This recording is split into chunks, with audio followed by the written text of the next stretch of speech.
अस्सलामुअलैकुम, welcome to my YouTube channel. I hope आप ठीक होंगे। और आज मैं आपके साथ फॉरबिडन लव का 9th पार्ट शेयर करने वाली हूँ। स्टोरी पसंद आए तो लाइक और कमेंट कर दीजिएगा, नहीं पसंद आए तो हेट कमेंट मत कीजिएगा और कमेंट कर दिया करें, कोई नहीं, आप लोगों के पैसे लग रहे। तो चलिए हम अपनी स्टोरी को स्टार्ट करते हैं। और हाँ, याद आया, जो लोग चैनल पे नहीं वो सब्सक्राइब कर लो, क्योंकि आगे चल के हमारी स्टोरी थोड़ी और टॉक्सिक होने वाली है। तो चलिए हम अपनी स्टोरी को स्टार्ट करते हैं। वांग जी बस ऐसे ही अजीब सा पता नहीं किस सोच में गुमसुम बैठा हुआ था, और श्यान जो कि अपनी मामा से पूछ ही रहा था क्या हुआ था, ये सब कैसे हो गया। आपने तो बोला था पापा नहीं है ना, उनकी डेथ हो चुकी थी, फिर ये सब कैसे हो गया मामा। आपने अपनी जान दे दी लेकिन मुझे सच्चाई क्यों ही नहीं बताई। कैसे बताती तुम्हें, हाँ क्या ही बताती। और उस वक्त तक मुझे भी यही लगता था कि वो उस दुनिया में नहीं है, लेकिन जब 14 साल पहले ही वो सब हुआ था तभी मुझे पता चला था वो जिंदा है। उसने शादी कर ली और उसका एक बच्चा भी है। यही है ना उसका बच्चा, ये वांगची जिसे तुमने। और आगे मामा चुप ही हो गई थी। मामा लेकिन ये सब कैसे हुआ, प्लीज़ मुझे सब सच बता दें, आप तो बता दें, मेरी ज़िंदगी बर्बाद हो चुकी है मामा, प्लीज़ आप सच बता दें। वो शियान ने रोते रोते बोला था और फिर मामा उसे बता ही रही थी। मैं अपने पापा की इकलौती बेटी थी और मुझे कितना ज़्यादा मना करते थे ना वो कि मैं इंसानों से बिल्कुल भी दोस्ती नहीं रखूं, लेकिन मुझे इंसान अच्छे लगते थे। उनकी बातें, उनके काम, उनका खाना पीना, रहना सहना, हर चीज़ ही तो मुझे अट्रैक्ट करती थी। और फिर मैंने पापा से कितनी ज़्यादा ज़िद करके वहाँ पे जो स्कूल है वहाँ पे पढ़ने की इजाज़त ही ले ली थी। मैं इंसानों के साथ ही रहती थी और पापा ने मुझसे प्रॉमिस लिया था मैं कभी किसी को अपनी असलियत नहीं पता चलने दूंगी। और ऐसे ही हुआ था, सब सही था। ऐसे ही टाइम गुजरता जा रहा था और फिर मैं बड़ी हो गई थी, पूरे 18 साल की। और तुम्हारे पापा और मैं तभी मिले थे। कहाँ मिले थे आप? मैं और मेरे फ्रेंड्स, हम लोग एक टूर पे गए थे शंघाई में, और तुम्हारे पापा वो भी वहाँ पे आए हुए थे घूमने के लिए। मैं बस तुम्हारे पापा को पहली नज़र में अपना दिल दे बैठी, और वो भी तो मुझे पसंद करने लगे थे, लेकिन मैं कितना ज़्यादा डर गई थी। अगर पापा को पता चल जाता तो वो कभी भी तुम्हारे पापा से मेरी शादी नहीं होने देते। मैं वापस आ गई थी और मेरे पापा मेरी शादी रूहान से करना चाहते थे। वो उनके एक दोस्त का बेटा था और मुझे काफ़ी ज़्यादा पसंद करता था। फिर फिर क्या हुआ? फिर मैंने अपने पापा से बहुत ज़्यादा ही रिक्वेस्ट की थी। मैंने उनसे बोला कि मैं वहीं से ही शादी करूँगी, और उन्होंने बिल्कुल भी इनकार नहीं किया। वो बस मेरी खुशी चाहते थे, लेकिन उन्होंने इतना ज़रूर बोला था कि अगर मैंने किसी इंसान से शादी की तो वो मुझे ज़रूर ही अपने घर से निकाल देंगे। वो मुझे यहाँ पे नहीं रखेंगे, क्योंकि ना तो उनका क्लैन और ना ही हमारे बाकी फैमिली मेम्बर्स मुझे एक्सेप्ट करेंगे। मैंने उनकी बात मान ली, और तुम्हारे पापा से शादी करने की सूरत में मुझे अपनी पावर्स को भी काफ़ी हद तक छुपा के रखना था। मैं वहाँ पे चली गई उनके पीछे, और मैंने कितनी मुश्किल से ही सही लेकिन उन्हें अपने प्यार का यकीन दिला ही दिया था। हाँ, लेकिन अपनी असलियत नहीं बताई। मैंने यही बोला था कि मैं बस उन्हें पहली नज़र में अपना दिल दे चुकी हूँ और मैं उनकी खातिर ही सब कुछ छोड़ के चली आई हूँ। तुम्हारे पापा ने मेरा प्यार एक्सेप्ट कर लिया था और मैं तो जैसे हवाओं में उड़ने लगी। उनकी फैमिली में कोई भी नहीं था, बस उनके पापा थे, और फिर तुम्हारे पापा और मैंने शादी कर ली। सब बहुत ही अच्छे से चल रहा था। इसकी माँ, वो तुम्हारे पापा की सेक्रेटरी थी, और वो कभी कभी हमारे घर आती थी। तब तक सब ठीक था, बिल्कुल सेट था।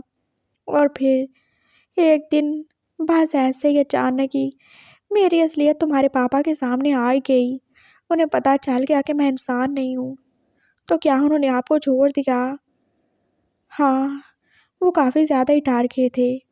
मेरे पास नाखून जो उनके सामने ही आ गए थे। मैंने उनको इतना ज़्यादा समझाया कि मैं अपना आप छुपा के रखूँगी, लेकिन उन्होंने मेरी एक बात भी नहीं सुनी।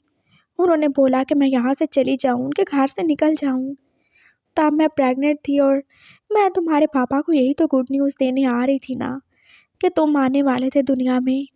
मैं बस वो रिपोर्ट ही तो उन्हें दिखाने वाली थी और बस उन्होंने मेरा हाथ देख लिया। मुझे नहीं पता वो सब कैसे हुआ, लेकिन उन्हें मेरी असलियत पता चल गई थी। मामा जो कि अब रो ही रही थी और वो शियान और वांगजी की आंखों से भी आंसू गिर ही रहे थे। वांगजी जैसे बिल्कुल बेजान सा बैठा रो ही रहा था। वो कुछ बोल भी कहाँ ही सकता था। फिर फिर मैं कुछ दिन के लिए तुम्हारे नानू के घर आ गई थी। मैंने सोचा तुम्हारे पापा आ जाएंगे, जब वो रिपोर्ट देखेंगे उन्हें पता चलेगा कि मैं प्रेग्नेंट हूँ, तो वो मेरे लिए ना सही लेकिन अपने बच्चे के लिए ज़रूर मुझे अपनाएंगे। और बस इसी उम्मीद पे मैं आ गई थी। मेरे पापा को और मुझे इतना बड़ा रूल वायलेट करने की वजह से क्लैन से निकाल दिया गया था। तब मेरे पापा ने ये वाला घर बनाया था हमारे लिए, और तुम जानते हो इसी वजह से हमारे ऊपर किंग ने कितनी ज़्यादा रिस्ट्रिक्शन लगा दी थी। हम और हमारी फैमिली का कोई भी जिन अब इस इलाके से बाहर नहीं जा सकता। हम बस यहाँ पे ही रहेंगे, और अगर कोई भी इस सिटी से बाहर गया तो उसकी जान ही चली जाएगी। मैंने वापस आके दोबारा जाने की कोशिश की थी, लेकिन मैं जा नहीं पाई। तुम्हारे पापा को कॉल की, उन्हें बताया कि वो एक बार आके मुझसे मिल लें, एक बार मेरी बात सुन लें। तो क्या वो नहीं आए? हाँ आए थे ना, वो आ रहे थे। और तभी मैंने क्या ही देखा था कि उनकी गाड़ी का एक्सीडेंट हो गया था। मैं बस इस शहर के बिल्कुल बाहर की तरफ उनका वेट ही कर रही थी। मैं कितना ज़्यादा एक्साइटेड थी, और मैंने देखा था उनकी गाड़ी कैसे खाई में जा गिरी, और मुझे बस यही लगा था कि वो मर गए। तो फिर फिर क्या हुआ? वो मर गए थे ना? नहीं, वो मरा नहीं था, वो जिंदा था। और ये तब मुझे पता चला जब 14 साल पहले ये अपने माँ बाप के साथ यहाँ पे आया था। मैं तुम्हें देखने के लिए बाहर गई थी कि तुम स्कूल से आ क्यों नहीं रही, इतनी देर क्यों ही हो गई। और मैंने देखा था उसे, वो अपने बीवी और बच्चे के साथ कैसे मज़े से घूम ही रहा था। ये तब उसके साथ था। मुझे कितना ज़्यादा दुख हुआ मैं तुम्हें बता नहीं सकती। इसकी माँ वही थी ना, उसकी सेक्रेटरी। वो कैसे कैसे कर सकता है? उसने मरने का ड्रामा किया, और अगर वो ज़िंदा था तो उसने मुझे बताया क्यों नहीं? क्यों नहीं मुझसे रब्ता किया? हाँ, क्यों नहीं मुझसे बात की? वो मुझे ऐसे भूल गया जैसे मैं थी ही नहीं। मैंने उसका इंतज़ार किया, उससे प्यार किया, उसकी खातिर अपनी फैमिली से बगावत की, उसके बच्चे को पैदा किया। सबसे अलग थलग होके मैं और मेरे पापा रह गए थे सिर्फ उसके लिए। और उसने क्या किया, कैसे मुझे भूल के वो इसकी माँ के साथ खुशी खुशी अपनी ज़िंदगी गुजारने लगा। उसने एक बच्चा भी पैदा कर लिया, और अपने पहले बच्चे के बारे में कभी सोचा तक नहीं कि वो ज़िंदा है किधर क्या। क्या उसने कभी ये ख्याल नहीं आया कि मैं प्रेग्नेंट हो सकती हूँ? क्या उसने कभी वो रिपोर्ट नहीं देखी होगी जिसमें लिखा था कि मैं प्रेग्नेंट हूँ? उसने धोखा दिया है मुझे, और मुझे धोखा देने के बाद वो कैसे इतने आराम से देखो रह सकता है। मामा फिर से ही रोना शुरू हो गई थी, और वो शियान जो कि आगे बढ़ के उन्हें आगे करना चाहता था, लेकिन वो कैसे कर सकता था? उनका कोई जिस्म थोड़ी था, वो तो बस एक रूह ही थी। मामा, मामा मुझे माफ़ कर दें, मुझसे बहुत बड़ा गुनाह हो गया। मैं क्या करता? मुझे नहीं पता था। मैंने इसे माफ़ कर दिया था, और मुझे क्या ही पता था ये कौन है। मेरे से गलती होगी मामा, प्लीज़ मुझे माफ़ कर दें। आप जो चाहें मुझे सज़ा दे सकती हैं। मैं मर जाऊँगा, आप मुझे मार डालें, मैं उफ़ तक नहीं करूँगा मामा, प्लीज़। आप मेरी वजह से मत रोएँ। मैंने बहुत बड़ा गुनाह कर दिया मैं जानता हूँ, लेकिन प्लीज़ आप मुझे माफ़ कर देंगी ना? अब इन सब का कोई फ़ायदा नहीं है। मैंने इसीलिए अपनी जान दी थी कि मैं कभी ना कभी उससे अपना बदला ले सकूं, और मैंने कितने सालों इंतज़ार किया था। फाइनली इतने सालों बाद वो वापस आया था अपनी फैमिली के साथ, और मुझे यही सही लगा। जैसे उसने मुझे तड़पाया था, जैसे उसने मुझे दुख दिया था, तुम्हें अपनाया नहीं था, मैं वैसे ही उसके बेटे को उससे छीन लूँ। ये उसका इकलौता बेटा है ना, वो इससे कितना ज़्यादा प्यार करता है। मैंने देखा था कैसे वो इसके लिए परेशान होता है, कैसे इसकी थोड़ी सी परेशानी देख के उसका जैसे रंग ही उड़ जाता है, कैसे इसकी माँ इसके लिए रोती है, मैंने सब भी देखा था। और किसी को तकलीफ़ देने का सबसे आसान तरीका तो यही है ना कि जो भी उसका प्यारा हो बस उससे ही दर्द दो। इसीलिए मैं इसको मारना चाहती थी, और फिर तुम कहाँ से बीच में चले आए। वो वूश था ना, क्या वो काम था जो इसके ऊपर जान देता था? तुम भी चले आए। वूश? हाँ वूश। वो बहुत पहले से इससे मिल रहा था। उसने इसके साथ टाइम स्पेंड किया और वो तो इस पे दिल हार ही चुका था। और तुम जानते हो इसके पास दो दो मार्क्स क्यों ही थे? क्यों? क्योंकि इसे वूश ने भी मार्क किया था। उसने बस इसकी हेल्प करना चाही थी, लेकिन वो समझ नहीं पाया और उसने भी इसे मार्क कर दिया था। ये तुम्हारा और उसका दोनों का मेट है। और जब इसने उससे शादी कर ली तो मुझे लगा चलो सही है, शायद ये तुम्हारी ज़िंदगी से हट जाएगा और अब मैं इसे आसानी से मार लूँगी। लेकिन तुमने क्या ही कर दिया ये विषयान। तुमने हर चीज़ को बर्बाद करके रख दिया है। हर चीज़ तुमने बर्बाद कर दी है। और अब इसके माँ बाप, उनका क्या? वो तो इस शहर से बाहर ही चले गए होंगे ना।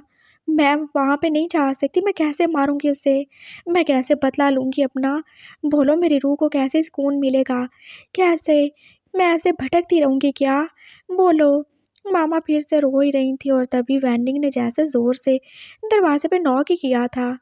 वो शियान ने एकदम से आंसू साफ किए थे। हाँ, क्या हुआ? बोलो। सर, वो जो अंकल आंटी थे ना, उनका एक्सीडेंट हो गया था। वो क्या? और वांगजी जो एकदम से उठ बैठा था, लेकिन उसकी टांगों में जान ही किधर थी। वो उठने से पहले ही जैसे ज़मीन पर गिर ही चुका था। और मामा जो एकदम से जैसे रोना भूल के अब दरवाजे की तरफ ही देख रही थी। वो ठीक तो है ना?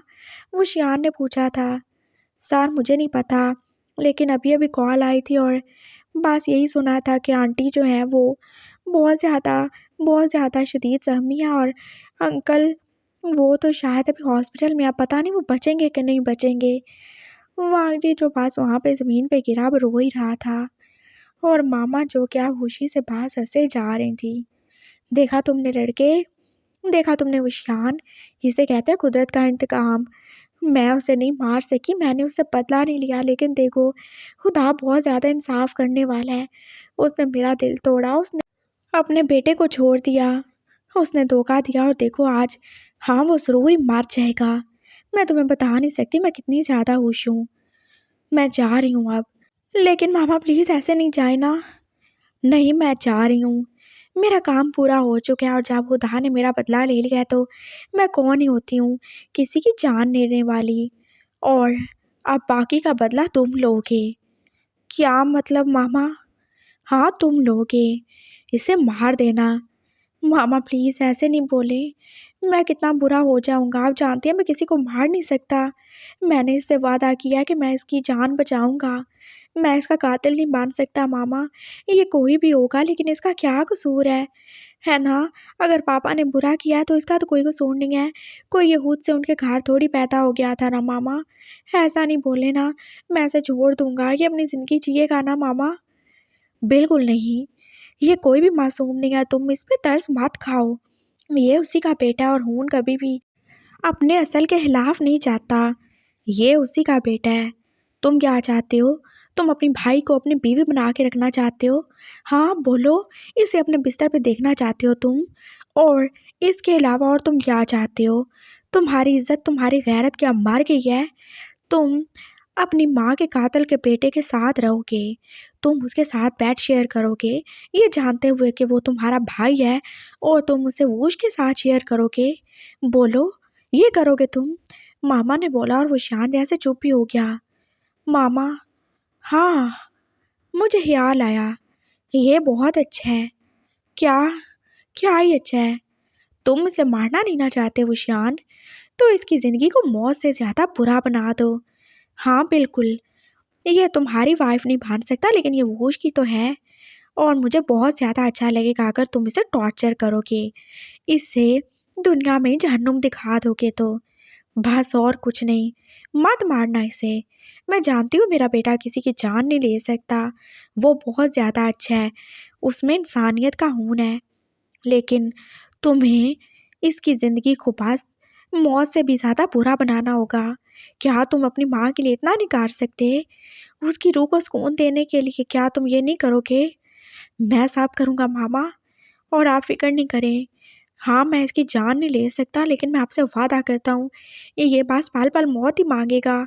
और रही वूश की बात तो मैं उससे भी बात कर लूँगा।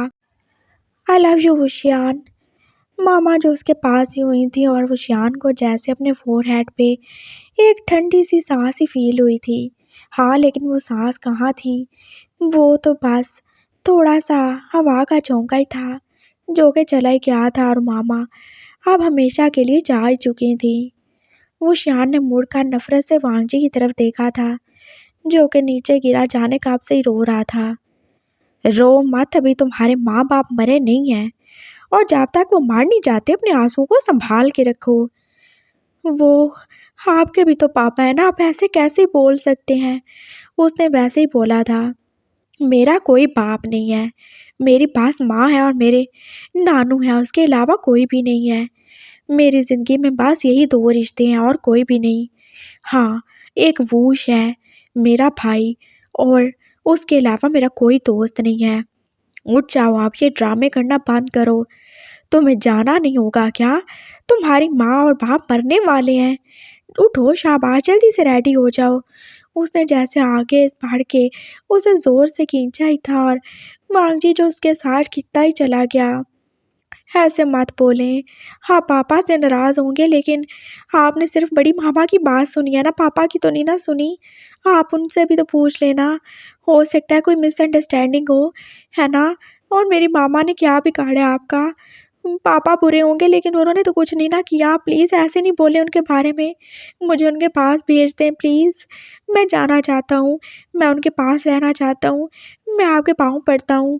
वो जैसे उसके पाँव में गिरा हुआ था और वो शियान ने जैसे उसे ठोकर ही मारी थी। ये सब मेरे आगे नहीं चलेगा। मैंने सब कुछ किया तुम्हारे लिए, मैं सबके खिलाफ चला गया, लेकिन अब तुम्हारी असलियत जानने के बाद प्यार तो क्या, मुझे तुमसे नफरत भी नहीं हो रही है। दफ़ा हो जाओ। और तुमने क्या सोचा मैं तुम्हें जाने दूंगा? तुम्हारे माँ बाप के पास जाने दूंगा? बिल्कुल भी नहीं। उन लोगों की वजह से मेरी माँ ने तड़प तड़प के अपनी जान दे दी। जानते हो, ये मेरी माँ का कमरा है, जहाँ पे तुम गिरे हुए हो वहाँ पे मेरी माँ गिरी हुई थी। सारा कमरे में बस उसका खून था। कैसे ही उसने तड़प तड़प के जान दे दी थी मेरे सामने, और कैसे ही उसका रंग, हाँ, वो कितना प्यारा रंग था मेरी माँ का, जैसे कोई दूध में घुला हुआ शहद ही हो। और वो एकदम से कैसा पीला ही पड़ चुका था। कैसे उसकी आंखें, वो लाइट ग्रीन सी आंखें एकदम से बंद ही हो गई थी। मैं वो कभी नहीं भूल सकता। और मैंने तुमसे प्यार किया था लेकिन तुमने मेरे साथ अच्छा नहीं किया। मैंने ऐसा कुछ नहीं किया। मैं किसी वूश को नहीं जानता, मैं सच कह रहा हूँ। ये तो बाद में पता चलेगा। अब मैं जा रहा हूँ, देखूँ तुम्हारा बाप और माँ जिंदा है कि मर गए। और बाहर मत आना, नहीं तो तुम्हें मैं अभी मार दूंगा। वो शियान पास उसे ऐसे ही लॉक करके बाहर चला ही गया था और बाहर आके वो कैसे टूट ही गया था। वांगजी के सामने उसने कितना ज़्यादा रूड बनने की कोशिश की थी और अब वो दरवाज़ा बंद करके जैसे वहीं पे गिर के रोने लगा था। आज का दिन जैसे कितनी सारी सच्चाइयों से भरा ही हुआ था। वांगजी का उसका मेट होने की सच्चाई, उसके बाद वांगजी का उसका भाई होने की सच्चाई, उसके बाप की सच्चाई, उसकी माँ की सच्चाई, और अब ये सब। वो कैसे अब टूट चुका था और वो रो ही रहा था। मैं क्या करूं? मैं चाह के भी बुरा नहीं बन सकता, मैं किसी को मार नहीं सकता। ओह गॉड, मैं एक दफ़ा अपने बाप को बाप तक नहीं कह के बुला सका। इतना बदकिस्मत हूँ मैं, इतना ज़्यादा बुरा हूँ मैं। मेरी मोहब्बत, मेरा प्यार, मेरा मेट सब कुछ ही गलत है। मेरा प्यार एक गुनाह है, मेरी शादी एक गुनाह है, और मेरा साथ वो सब भी तो एक गलती है। मेरे पास कुछ भी नहीं रहा। मैं टूट गया हूँ, मैं मर गया हूँ। मैं तो मर भी नहीं सकता। वो कैसे बस अब रो रहा था और अंदर वांगजी जो के वहीं पे बैठा बैठा रो रहा था। मैं ऐसे नहीं रह सकता। मैं अपनी जान दे दूंगा लेकिन मैं ऐसे नहीं रह सकता। मैं ऐसे इस आदमी की नफ़रत के साथ नहीं रह सकता। वो कितनी मुश्किल से ही दरवाजे तक आया था और फिर उसने ज़ोर से जैसे दरवाज़ा नॉक किया था। प्लीज़, खुदा का वास्ता है दरवाज़ा खोल दें, मुझे जाने दें। मेरी माँ मर जाएगी, मेरा बाप मर जाएगा, मैं उनसे पूछूंगा कि उन्होंने ऐसा क्यों किया। एक दफ़ा एक दफ़ा मुझे जाने दें। आप तो जानते हैं ना, अगर माँ या बाप खो जाए तो कितना दर्द होता है। मेरा क्या कसूर है इसमें? प्लीज़ मुझे जाने दें। मैं ये दरवाज़ा बिल्कुल नहीं खोलूँगा और अब तुमने एक बार भी आवाज़ निकाली तो मैं बता रहा हूँ, मैं तुम्हें आग में ज़िंदा जला डालूँगा। खबरदार जो तुम्हारी आवाज़ निकली तो। और अभी तक इससे ज़्यादा कोई खबर नहीं आई है। जब पता चला कि वो मर गया तो भेज दूँगा तुम्हें। लेकिन तुम्हें वापस यहीं आना होगा, यहाँ पे अपनी सज़ा भुगतने के लिए। आप चुप हो जाओ। लेकिन प्लीज़, प्लीज़ मुझे खोलें, दरवाज़ा तो खोलें। उसने फिर से बोला था और विशान जैसे बाहर ही निकल गया। उसे कोई भी रोना-धोना नहीं सुनना। वो बस अकेला रहना चाहता है। उसे रोना है, उसे मातम मनाना है अपनी मोहब्बत के मर जाने का, अपने बाप के धोखे का, वांगजी की माँ के धोखे का, अपनी माँ के मर जाने का, अपनी शादी के पास एक रात के टिके रहने का, उसके मेट का, उसका भाई होने का। कितने ज़्यादा ही तो दुख थे, कितने ही ज़्यादा तो मातम थे उसकी ज़िंदगी में जो कि उसे अकेले कोई मनाने थे। वो अब जंगल में ही आ गया था और फिर वो एक दरख्त के सहारे बैठ ही गया था। वो अकेला रो रहा था और उसके साथ जैसे आसमान भी रोने लगा। कितनी तेज़ ही बारिश हो रही थी और वो शियान जैसे भीगता ही जा रहा था। काश मैं मर गया होता, काश मैं पैदा ही ना होता। मैं कितना ज़्यादा बदकिस्मत हूँ। मैं ऐसा क्यों हुई हूँ? पता नहीं मुझे किसके गुनाहों की सज़ा मिल रही है या शायद मैं ही बुरा हूँ। मुझे होना ही नहीं चाहिए था। वोश तुम कहाँ हो? एक तुम ही हो जिसे मैं सब शेयर कर सकता हूँ। तुम किधर चले गए हो? मैं तुम्हें कितना ज़्यादा याद कर रहा हूँ। जल्दी से आ जाओ। मैं तुम्हारे बिना कुछ भी नहीं हूँ, मैं अकेला हूँ। वो आज सारा दिन बस नानू के साथ गुजार के नई नई चीज़ें सीख के अब वापस रूम में आ ही चुका था। हाँ, यहाँ पे कुछ इंसान भी थे, इसीलिए उसे इंसानों की तरह ही रहना था अपने रूम में। वो आके लेट गया था और वो वांगजी को कितना ज़्यादा ही मिस कर रहा था। आज उससे गए हुए एक दिन भी नहीं हुआ और मैं जैसे उसके बिना सदियाँ ही गुजार रहा हूँ। वो लेट गया था और उसका वो छोटा सा बनी जैसे उसके ऊपर ही आ गया था और वो अपनी छोटी छोटी टांगों से जैसे उसे हाँक करने की कोशिश ही कर रहा था। ओह! तुमने मुझे मिस किया क्या? वो उसे प्यार से सहलाते हुए पूछ रहा था और उस छोटे से खरगोश ने जैसे उसके ऊपर लेट के आंखें ही बंद कर लीं। तुम्हें भूख लगी होगी ना? मुझे पता ही नहीं चला, मुझे माफ़ करना। क्या खाओगे तुम? हाँ, मैं तुम्हारे लिए साबी ले आऊँगा। तुम घास खाते हो? हाँ, या गाजर खाओगे? क्या खाओगे? देखो मैं साबी लाऊँगा तुम्हारे लिए। वो एकदम से उठ बैठा था और उसने उस छोटे से बनी को जैसे पकड़ लिया था। अच्छा ये देखो, ये कितनी प्यारी घास है। उसने एकदम से वो घास उसके आगे की थी, लेकिन वो तो खा ही नहीं रहा था। अच्छा फिर और क्या खाओगे? गाजर खाओगे क्या? वो आप दूसरे ही नंबर पे उसके लिए गाजर भी ले आया था और वो खरगोश तो कुछ भी नहीं खा रहा था। अरे! कैसे कोई नखरीले से खरगोश हो तुम, हाँ? जिसे गाजर भी पसंद नहीं है। कोई ऐसे भी करता है क्या? अच्छा, और क्या खाओगे तुम? और वो तो बस चुपचाप उसकी तरफ देखे ही जा रहा था। क्या? मुझे क्या ऐसे घूर के देख रहे हो, हाँ? मैं कोई खाने की चीज़ हूँ? मुझे तो खाना नहीं चाहते तुम? वो ऐसे बोल रहा था और फिर जैसे उसने फ़ील किया था, उस खरगोश की आँखें एकदम से चमकने लगी थी। डोंट टेल मी, मुझे तुम्हारे अंदर से ना अपनी बीवी वाली फीलिंग आ रही है। उसने भी ऐसे ही बोला था कि वो मुझे खाना चाहता है। ओ कहीं तुम वो तो नहीं हो? वो कैसे ही उसे अब लेके खेलते हुए जैसे खुद ही हँस रहा था। और वो खरगोश क्या ही बोलेगा, भला वो कोई बोल सकता था? चलो बीवी का जिक्र आ गया है तो उसकी फेवरेट चीज़ ही खा लेते हैं। तुम जानते हो छोटे बनी उसे क्या पसंद है? उसे चॉकलेट आइसक्रीम पसंद है। जब मैंने उसे बोला कि वो क्या खाएगा तो उसने बोला उसे चॉकलेट फ्लेवर वाली आइसक्रीम चाहिए, वही खाएंगे हम। मुझे वैसे भूख नहीं है लेकिन मैं उसकी याद में खा ही लूँगा। चलो तुम भी थोड़ी टेस्ट कर लेना। और अगले ही पल उसके हाथ में वो आइसक्रीम थी और वो कैसे ही थोड़ी थोड़ी उसके करीब खा ही रहा था और उसकी हैरत की कोई इंतहा नहीं रही थी जब उस खरगोश ने वो खाना शुरू कर दी। आजकल के जानवर भी पता नहीं कैसे ही हो गए हैं, बिल्कुल इंसानों जैसे। चलो भी छोटे मियाँ तुम भी खाओ, हम दोनों ही खाएंगे शेयर करके। अगर ऐसे मैं कभी अपने और कभी तुम्हारे आगे करता रहा तो ये बिल्कुल पिघल ही जाएगी। और यहाँ पे मेरी वाइफ थोड़ी है जो मेरी बॉडी से उसे लीक ही काट लेगी। वो कैसे सोच के एकदम से रेडी हुआ था, उसे याद आया था कैसे उस रात वांगजी ने वो सारी की सारी आइसक्रीम उसकी बॉडी से लीक की थी। और वो उसको सभी याद है, उसका एक एक किस, उसका एक एक टच, उसका एक एक मौन और उसकी आंखों में अपने लिए प्यार, वो सभी याद रखता है। उसे कुछ भी नहीं भूला। वो वैसे ही अब आइसक्रीम खा रहा था और एकदम से जैसे वो बनी उसके कितने ही करीब आ गया था, बिल्कुल होंठों के। और वो उसने वो आइसक्रीम अब पीछे कार ही ली थी। वो उसे पीछे करने ही वाला था, लेकिन वो चलता चलता जैसे उसके होंठों के साथ अपना छोटा सा मुंह लगा ही चुका था। ये ठरकी खरगोश कहेंगे, क्या कर रहे हो? मेरे लिप्स को सिर्फ मेरी वाइफ टच कर सकती है और कोई नहीं, समझ आए तुम्हें? उसने उसे दूर किया था और वो फिर से उसके करीब आ गई, जैसे चुपचाप उसके ऊपर बैठ ही गया था। अच्छा ठीक है, कर लो, तुम कौन सा इंसान हो?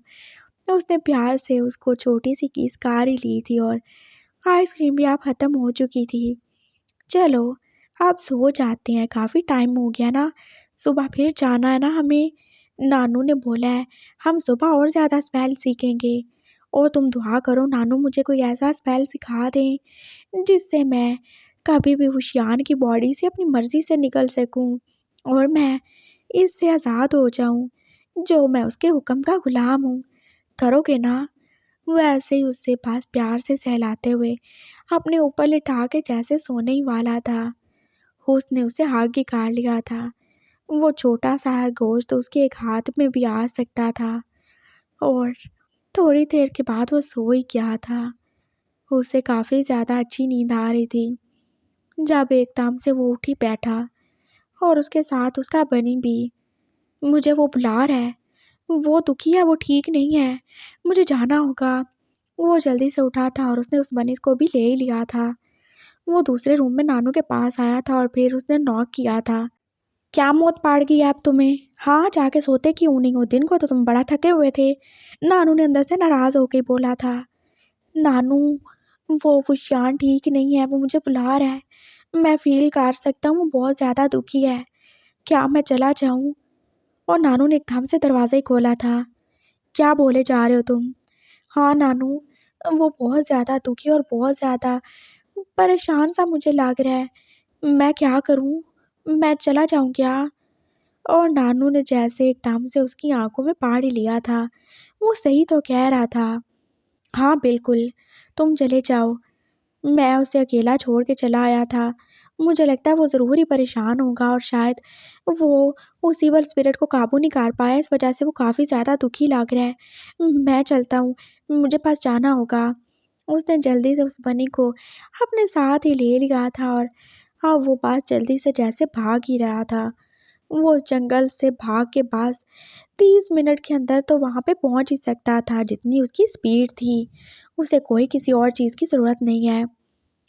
रात हो चुकी थी और वांगी जो रोते रोते दरवाजे के पास ही गिरा हुआ सो ही चुका था। वो शियान ने अचानक आप ही दरवाज़ा खोला था और उसे वहाँ पे गिरा हुआ ही देखा था। और फिर उसे अचानक उस पर तरस भी आया था। जब तक सच्चाई नहीं पता चल जाती वो उसे कैसे ही ऐसे टॉर्चर कर सकता है। और अगर पापा ने बुरा किया तो उसका क्या ही कसूर है, वो खुद से उनके घर में थोड़ी पैदा हुआ था। उसने ऐसे ही उसे सोए हुए को उठा के बेड पे लिटा ही दिया था। उसकी आंखों पे आते बाल भी पीछे किए थे और उसके ऊपर ब्लैंकेट भी दे दिया था। सो जाओ, पता नहीं तुम्हें कब तक जागना है और कब तक ही तुम्हें रोना है, क्योंकि अब तुम्हारी ज़िंदगी में रोने के अलावा कुछ भी नहीं बचा। वो बस इतना सा बोल के अब बाहर ही निकल आया था और दरवाज़ा जैसे नॉक ही होने लगा। वैनिंग ने दरवाज़ा खोला था और बाहर वोश ही था। आप आ गए? हाँ, किधर है वो शियान? वो एकदम से जैसे भाग के आया था और वो शियान वोश की आवाज़ सुन के जल्दी से बाहर आ गया था। और वो कैसे उसे हाथ करके एकदम से रोने लगा। ओ मेरे भाई ने मुझे इतना ज़्यादा याद किया, देखो मैं आ गया, मैं इतनी जल्दी वैसे आने वाला नहीं था। क्या हुआ, सब सही है ना? हाँ, कुछ भी सही नहीं है, सब बर्बाद हो गया, लुट गया। मेरी ज़िंदगी एक तमाशा बन के रह गई है, गुनाह बन के रह गई है। अरे ऐसे क्यों बोल रहे हो? उसी वाले स्पिरिट की वजह से।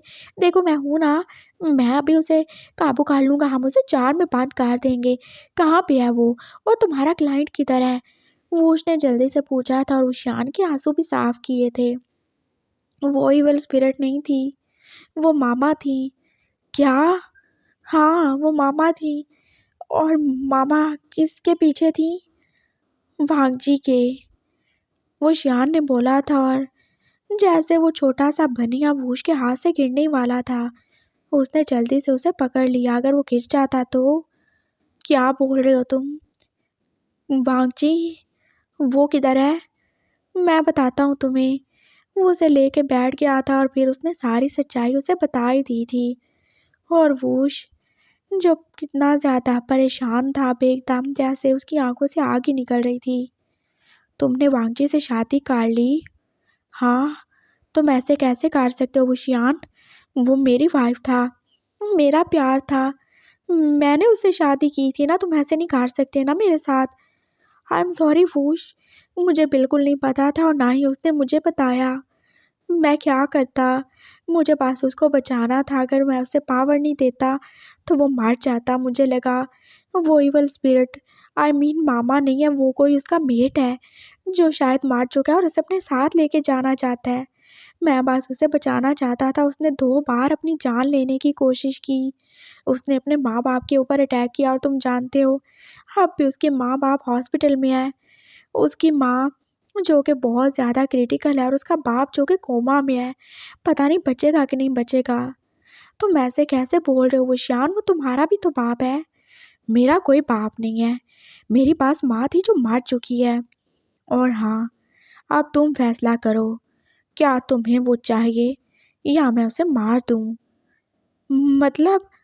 वो एकदम से जैसे काँप ही गया। मतलब ये कि मैं उस गुनाह को अपने पास नहीं रख सकता। अगर तुम उसे अपनी वाइफ़ के तौर पर रखना चाहते हो तो रख लो, क्योंकि मेरे से पहले वो तुम्हारी वाइफ़ है। और मुझे नहीं पता कि उसने ये सब क्यों ही छुपाया। मुझे नहीं पता वांगची ऐसा क्यों कर रहा है। मैंने 2 बार उसकी मेमोरी ज़रूर ही मिटाई थी, लेकिन जब हमारी शादी हुई थी उसके बाद मैंने कुछ भी नहीं किया। मैंने बस उसके साथ टाइम स्पेंड किया था और कुछ भी नहीं। मुझे माफ़ कर देना वशियान, मैं तुम्हें सच नहीं बता पाया, मुझे डर लगता था। नानू वांगजी को मार डालेंगे अगर तुम्हें पता चल जाता कि वो तुम्हारा मेट है, तो तुम ज़रूर ही उसे अपना लेते और वही तुमने किया ना। मैं सिर्फ उसे बचाना चाहता था और तुम्हें भी। नानू ने देखो हमको कितनी सज़ा दी थी, बस इसी वजह से ना कि हमने उसे माफ़ किया। अगर वो हमारी ज़िंदगी में और तुम उससे शादी कर लेते तो क्या नानू उसे ज़िंदा छोड़ते? तुम देख रहे हो क्या हो चुका है। मुझे माफ़ कर देना, मैं सेल्फिश हो गया था। मैं उससे प्यार करने लगा था, बहुत ज़्यादा प्यार, और शायद मेरा प्यार मेरी बाकी फीलिंग को ओवरकम कर गया। मुझे माफ़ कर दो, तुम मुझे माफ़ करोगे ना? वो अब वशियान से माफ़ी मांग रहा था और वशियान ने उसे माफ़ कर भी दिया था। हाँ, वो उसका क्या ही कसूर था, उसने कुछ भी गलत नहीं किया। जैसे वशियान अपने प्यार को, जो कि तब वो जानता भी नहीं था कि उसका प्यार है, बचाने के लिए ये सब कर गया, तो फिर वो तो सच में उससे प्यार ही करता था। उसे तो याद था कि वो उसका मेट है। वो कैसे खुद को कंट्रोल कर सकता था, और वशियान को उससे कोई भी गिला नहीं है। मैं उससे कितना ज़्यादा करीब था तुम जानते हो। उसने मुझे कितना ज़्यादा ही खुशी दी थी बस 2 ही रातों में। लेकिन ऐसा कैसे हो सकता है? वो तो बिल्कुल वर्जिन था। वो शियान ने हैरानी से बोला था। हाँ, वो वर्जिन ज़रूर था, लेकिन मेरे से पहले। बाद में ज़रूर मैंने उसकी वर्जिनिटी लौटा ही दी थी। लेकिन जब हमारी लास्ट मीटिंग हुई थी, तब हमने पूरी रात इकट्ठे गुजारी थी। मैंने तब उसके साथ कुछ नहीं किया। वो एकदम से एक ही दिन में दोबारा से अपनी वर्जिनिटी को कैसे हासिल कर सकता है? वो सच में कुछ और ही है। वो वांगजी नहीं है, वो एक छलावा है, वो एक धोखा है, जिसने हम सबको धोखा ही दिया है। मुझे नहीं पता वो कौन है और वो क्या चाहता है, लेकिन मैं पता करके रहूँगा।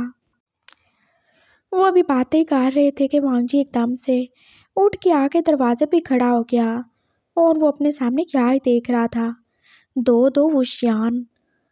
मैं मामा के पास चला जाऊं, पापा के पास जाना है, मेरा मोबाइल दे दें प्लीज़। वो कैसे डरा डरा से ही बोल रहा था और दोनों ने उसकी तरफ देखा था। वो शियान की आंखों में बस उसके लिए नफरत ही थी और कुछ भी नहीं। हाँ, लेकिन वूश था जिसकी आंखों में अभी भी उसके लिए प्यार था। वांग जी, तुम कैसे हो? वो एकदम से उस खरगोश को छोड़ के जैसे भाग के उसके पास ही गया था।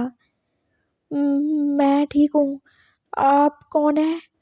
मैं वूश हूँ, तुम मुझे कैसे भूल सकते हो वांग जी? अभी कल रात तुम हुशियान के साथ ज़रूर थे, लेकिन उससे पहले 2 रातें तुम मेरे साथ थे। मैं तुम्हारा हस्बैंड हूँ, तुम भूल गए। मैंने तुम्हें माफ़ किया था, तुमने मुझे माफ़ किया था। मैं तुम्हारा दूसरा मेट हूँ जिसने तुम्हें हुशियान के बाद माफ़ किया था। मैं वूश हूँ, तुम कैसे मुझे भूल गए वांग जी? हाँ, तुमने इतना ज़्यादा स्ट्रेस ले लिया कि तुम मुझे ही भूल गए। इसने इसने क्या किया तुम्हारे साथ, बताओ मुझे। कौन है आप? मैं आपको नहीं जानता। क्या बकवास किए जा रहे हो तुम? हाँ, देखो मैं तुमसे प्यार से पूछ रहा हूँ, क्या हुआ तुम्हारे साथ? तुम मुझे जवाब ही नहीं दे रहे। वो बस पूछ रहा था और वुशियान जो कि चुपचाप उनकी बातें सुन ही रहा था और वो बस देख ही जा रहा था वांग जी के नाटक को। मैं सच में आपको नहीं जानता। मैं आपसे पहली बार मिल रहा हूँ और मैं सिर्फ इन्हें जानता हूँ। मैं गगा से बात कर रहा हूँ, उसने बोला था और वो शियान का फेस एकदम से जैसे रेड ही पड़ चुका था। उसकी हिम्मत भी कैसे हुई? वो एकदम से जैसे बिजली की तेज़ी के साथ उसके सामने खड़ा हुआ था और उसने बहुत ज़ोर से अपनी पूरी फोर्स से ही वांग जी के मुंह पे एक थप्पड़ मार ही डाला था। और वांग जी वो कहाँ ही इतनी ज़्यादा फोर्स और प्रेशर बर्दाश्त कर सकता था। वो सीधा अपने सामने खड़े हुए वूश के ऊपर ही जा गिरा था, जिसने उसे गिरने नहीं दिया था, पकड़ ही लिया था। उसका होंठ फाट ही चुका था और अब वो अपने होंठों से निकलते खून को लेके और अपने गाल पे हाथ रखे पास फटी फटी आंखों से वो शियान की तरफ ही देख रहा था। अपनी गंदी जुबान से मुझे गगा मत बोलो। और क्या तुम भूल गए मैं कौन हूँ? मैं वही हूँ जिसके साथ रात को तुमने मुंह काला किया था।